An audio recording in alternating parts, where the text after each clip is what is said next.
For Pacifica Radio, I'm Scott Baba. Syrian opposition activists and pro-government media both say insurgents have entered two towns just north of the central city of Homs, bringing them closer to Syria's third largest city. Over the past week, insurgents have made major gains in Syria's north and center. Charles de Ledesma reports. Footage captured by a Syrian rebel fighter appears to show insurgents entering a palace, probably on Sunday, believed to belong to Syrian President Bashar Assad in Aleppo.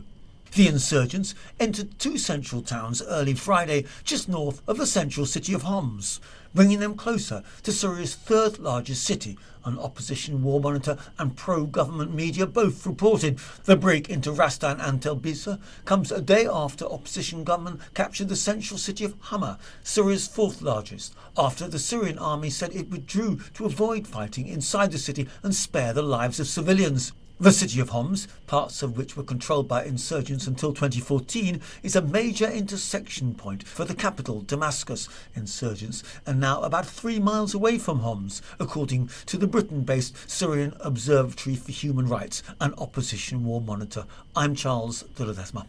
South Korea's governing party chief is expressing support for suspending the constitutional powers of President Yoon Suk-yeol for imposing martial law.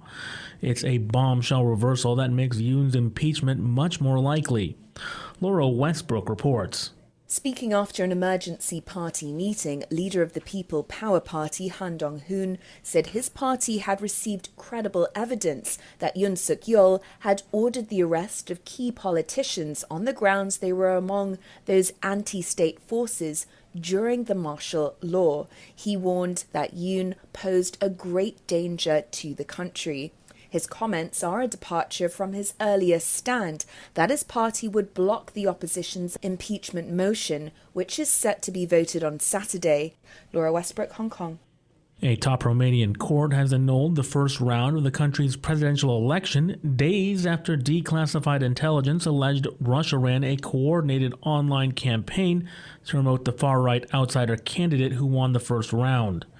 Today's unprecedented and final decision by the Constitutional Court came after President Klaus Iohannis declassified intelligence on Wednesday that alleged Russia ran a sprawling campaign comprising thousands of social media accounts to promote Kalin Georgescu across platforms like TikTok and Telegram.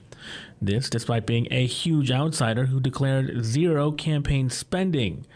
Georgescu emerged as the frontrunner on November 24th. He was due to face reformist Elena Lasconi of the Save Romania Union Party in a runoff on Sunday.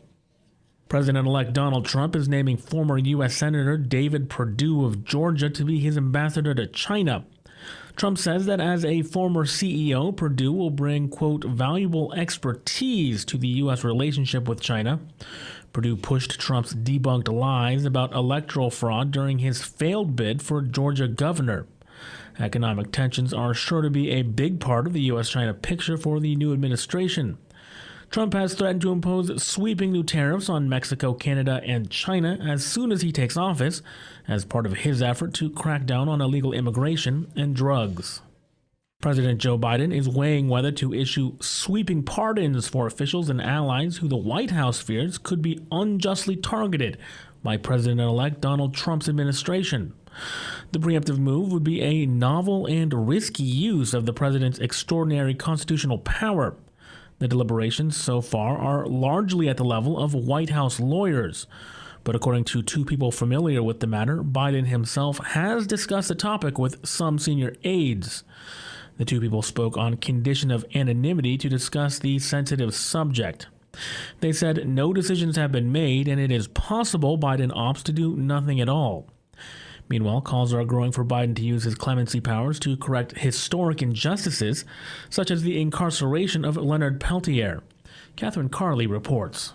Democratic Hawaii Senator Brian Schatz says it's time to let Leonard Peltier go home. This is what mercy is for. He poses little threat to society. If there was ever a case that merited compassionate release, Leonard Peltier's is it. The Native American activist was convicted of murdering 2 FBI agents in a widely criticized trial. Peltier is in failing health after more than 50 years in prison. Schatz, the chair of the Senate Indian Affairs Committee, says clemency from outgoing President Joe Biden could right a historic wrong. I'm Catherine Carley for Pacifica Network and Public News Service.